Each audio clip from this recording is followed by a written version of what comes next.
The people of this nation have spoken. They've delivered us a clear victory, a convincing victory, a victory for we the people. We've won with the most votes ever cast on a presidential ticket in the history of the nation. While Joe Biden and Kamala Harris have declared victory in the presidential race, at the time of this recording, Donald Trump has yet to concede. Instead, his team is issuing legal challenges in what appears to be a futile effort to reverse the projected outcome of the 2020 election. Yes, over a week past Election Day, nearly every vote has been counted, but the battle for the presidency seems long from over. A struggle that began on the campaign trail and perhaps should have ended at the ballot box continues now in courtrooms. While the outcome seems inevitable, Trump and his allies appear to be promising that the show will go on. All the while, you at home watching the inane pageantry might reasonably ask, when will this be over?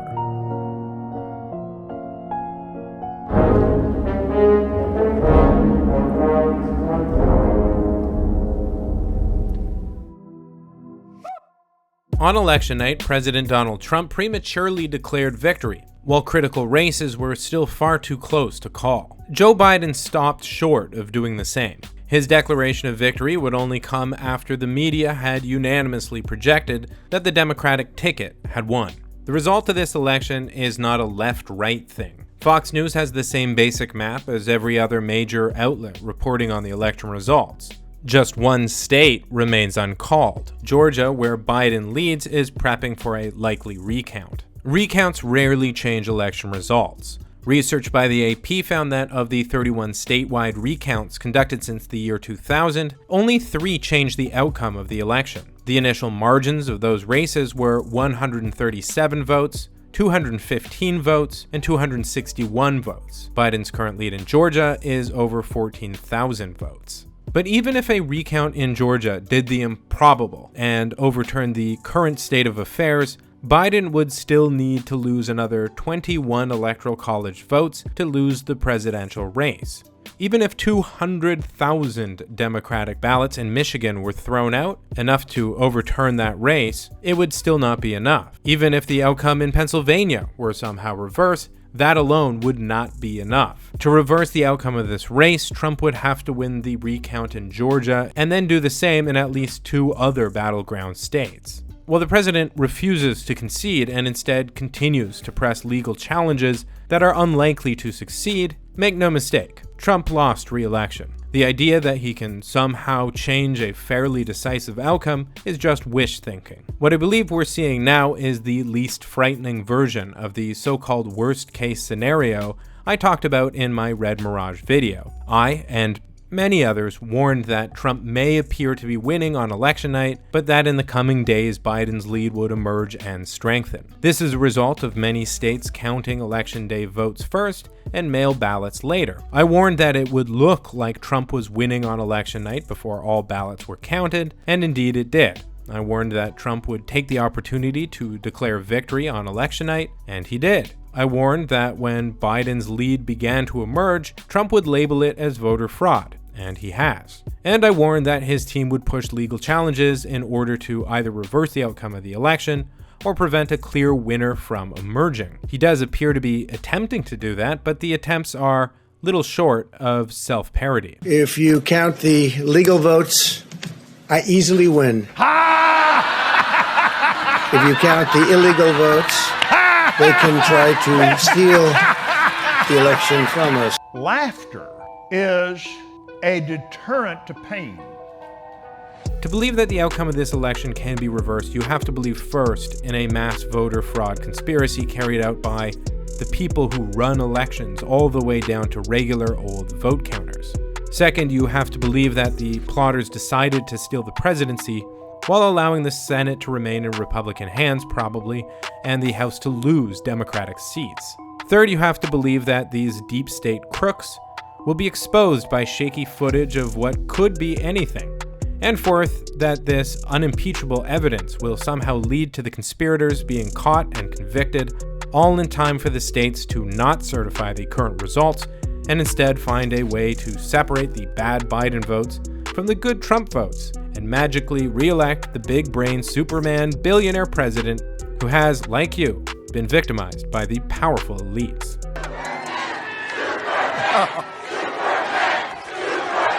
I'll just say, it's a lot to believe. Another possibility is that Trump lost the election, and he'd rather peddle conspiracy theories than admit that he lost publicly, at least for now. But is Trump in denial about the outcome of this election? Well, probably not if you believe recent reporting from Jonathan Swan, who claims President Trump has already told advisors he's thinking about running for president again in 2024.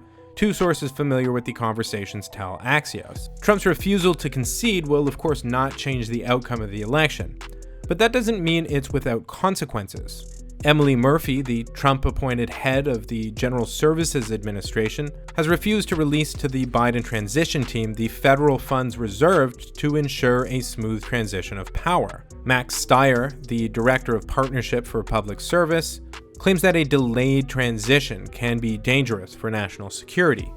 Talking about the transition delay that was caused by the disputed results of the 2000 election, he said, "It was very clear looking back that some of the delays that then-President George W. Bush experienced during the transition resulted in his delaying getting his national security team in place.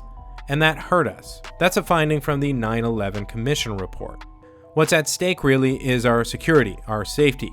And with the world we're in today, with economic challenges that are incredibly severe, we have a lot that we should be worried about. Having a president that right away has a team in place, that is able to own the problems well, is really important in terms of transition planning.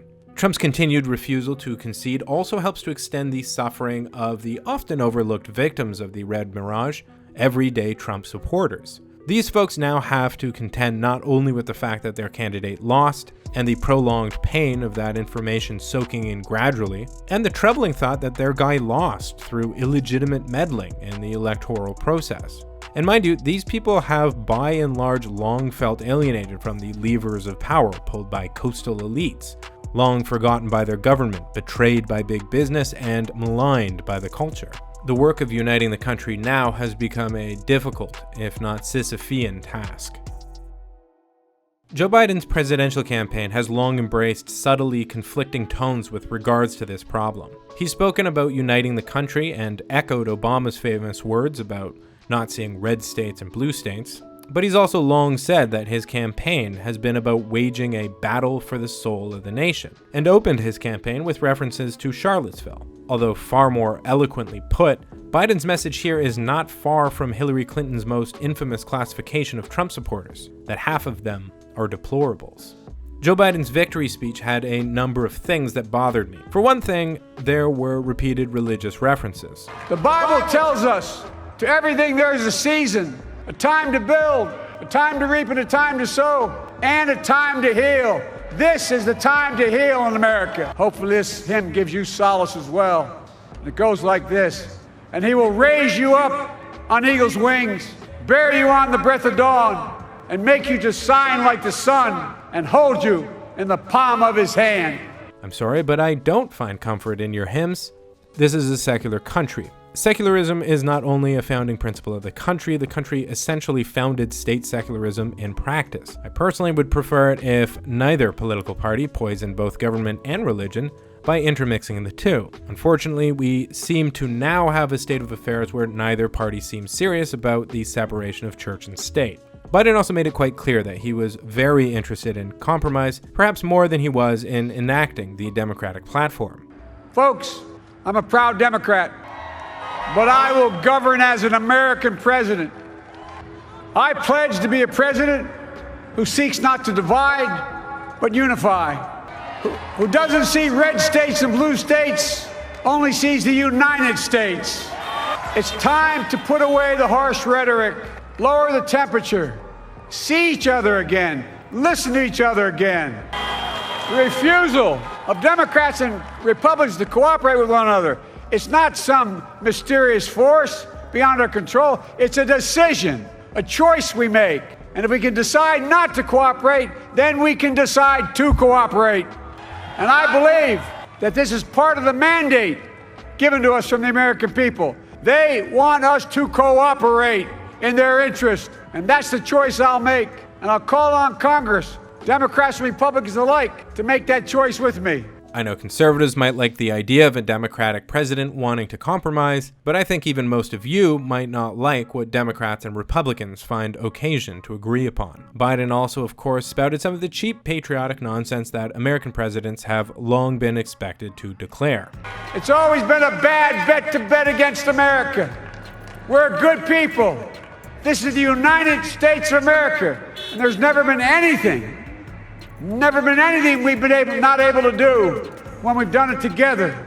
The United States of America, ladies and gentlemen, there's never been anything we've tried we've not been able to do.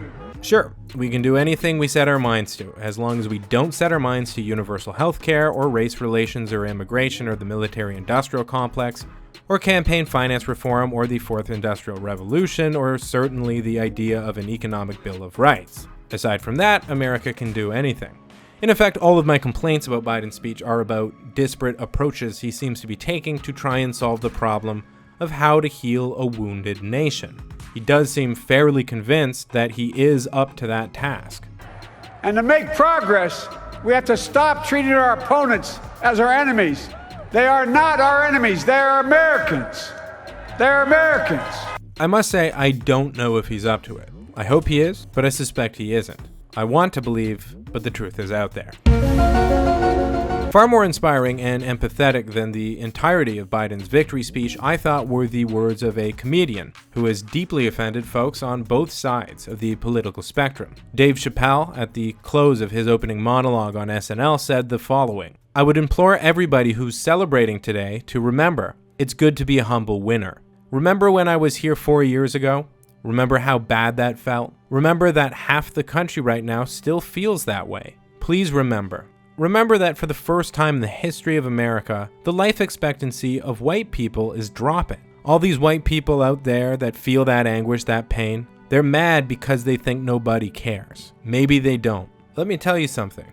I know how that feels.